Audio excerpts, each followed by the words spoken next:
Shalom untuk kita semua, kembali lagi bersama saya Preti Madalena Silalahi, Grup D semester 6. Nah, di video kali ini saya akan membahas tentang teologi kemonoteismean Allah di dalam Perjanjian Lama, mata kuliah Teologi Perjanjian Lama yang diampu oleh dosen kami, Pak Hokma Sitorus MTH.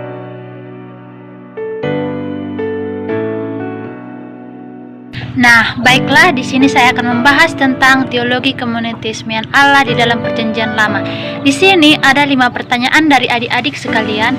Nah, di sini saya akan menjawabnya. Yang dimana pertanyaan yang pertama yaitu, apakah kemonoteismean itu?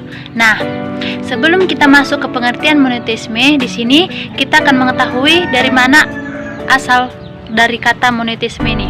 Nah, bila ditelusuri dari asal-usul kata ini, kata monoteisme berasal dari 3 kata. Yang pertama yaitu mono, yang kedua theos, dan yang ketiga adalah ismos. Nah, mono artinya satu, dan theos artinya Allah atau Tuhan, dan ismos merupakan kepercayaan. Nah, dari ketiga kata tersebut, maka dapat kita simpulkan bahwa monoteisme itu adalah bahwa sebuah paham kepercayaan bahwa Allah itu adalah satu. Soal yang kedua yaitu, bagaimana paham monoteisme dalam Perjanjian Lama? Nah, para ahli berpendapat bahwa ajaran monoteisme di Israel yang berkembang dari ajaran yang sebelumnya, yakni ajaran monoteistik monolatri, yang artinya Tuhan berkuasa atau berdiam di suatu tempat, akan tetapi Dia berkuasa di seluruh tempat yang ada. Soal yang ketiga, bagaimana latar belakang monoteisme Allah di dalam Perjanjian Lama? Nah, bangsa Israel percaya bahwa Tuhan yang mereka sembah bukan merupakan salah satu dari Tuhan yang disembah oleh bangsa-bangsa lain.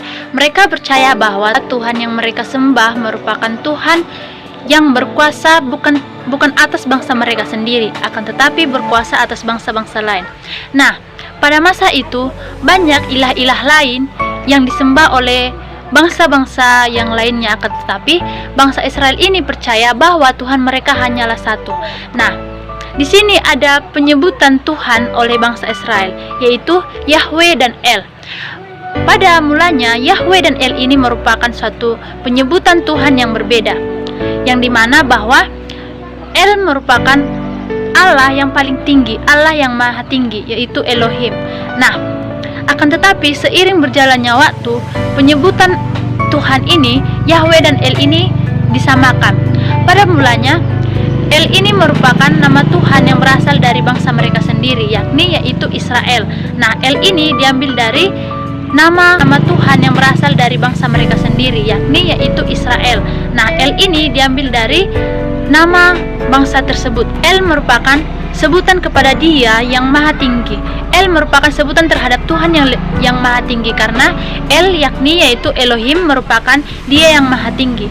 Akan tetapi seiring berjalannya waktu, penyebutan Yahweh dan El ini menjadi disamakan. Soal yang keempat yaitu, apakah monoteisme pada bangsa Israel merupakan monoteisme inklusif atau eksklusif? Nah, jika kita mengkaji lebih lanjut kemonoteismean Israel ini, bahwa monoteisme bangsa Israel merupakan bukan semata-mata hanya sebuah paham keagamaan, namun monoteisme dalam Israel ini merupakan suatu etika atau pedoman bagi hidup mereka. Hidup yang benar di tengah-tengah masyarakat bangsa Israel, ataupun itu terhadap sesamanya maupun terhadap seluruh ciptaan Tuhan, merupakan suatu etika monoteisme bangsa Israel ini. Soal yang kelima yaitu, bagaimana kemonoteismean Allah pada masa sekarang? Nah, seperti yang kita ketahui bahwa umat Kristiani memiliki pedoman iman. Kepercayaan iman umat Kristiani bahwa Allah itu adalah satu Allah yang bersifat Tritunggal Maha Kudus. Setiap umat Kristen wajib menolak setiap praktik ateisme atau politeisme. Misalnya pemujaan yang berlebihan terhadap harta, kekuasaan, nafsu seksual, dan juga politik. Iman Kristiani terhadap satu Tuhan juga harus dilandaskan berdasarkan kepercayaan terhadap Tritunggal yang Maha Kudus. Iman Kristiani yang percaya kepada Allah yang satu atau satu Allah yang berpedoman di setiap proses panjang karya keselamatan. Allah hadir dan menemani manusia dalam rupa Bapa, Putra, dan juga Roh Kudus. Pertanyaan tersebut dapat kita simpulkan bahwa kemonoteismean Allah itu merupakan suatu kepercayaan atau paham bahwa Allah itu adalah satu. Nah, paham monoteisme pada perjanjian lama ini atau pada bangsa Israel ini bukan merupakan paham yang langsung itu terjadi, namun merupakan suatu ajaran yang bermula dari ajaran-ajaran yang sebelumnya, yakni ajaran ini disebut dengan ajaran henoteistik monolatri, yang dimana Tuhan yang dipercayai merupakan satu Tuhan yang berdiam di suatu tempat akan tetapi berkuasa atas seluruh tempat-tempat yang ada di dalam dunia ini.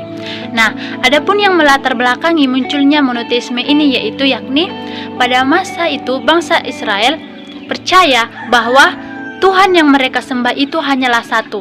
Akan tetapi Tuhan yang mereka sembah itu bukan semata-mata berkuasa atas bangsa mereka, akan tetapi juga berkuasa atas bangsa-bangsa lain. Nah, pada masa itu ada dua penyebutan Tuhan atau Dia yang mereka sembah, yakni Yahweh dan El. Pada seiring berjalannya waktu, penyebutan Yahweh dan El ini menjadi disamakan. Nah, atas hidup mereka. Nah, monoteisme inklusif dan eksklusif ini merupakan bahwa bangsa Israel percaya bahwa monoteisme ini bukan hanya semata-mata merupakan konsep agama, akan tetapi merupakan sebuah etika bahwa percaya bahwa Tuhan yang mereka sembah adalah yang utama dan yang merupakan satu-satunya Tuhan yang memberikan kebenaran dan keadilan terhadap kehidupan umat Israel pada masa itu. Monoteisme Allah pada masa sekarang yaitu monoteisme pada masa sekarang ini seperti yang kita ketahui bahwa umat Kristiani memiliki sebuah pedoman iman, yakni iman terhadap satu Allah akan berlandaskan terhadap Tritunggal yang Maha Kudus, yang dimana umat Kristiani pada masa kini harus menolak ajaran-ajaran yang menyembah berlebihan terhadap sejarah panjang karya keselamatan. Allah hadir dan menemani umat Kristiani ini berupa Allah Bapa, Putra, dan juga Roh Kudus.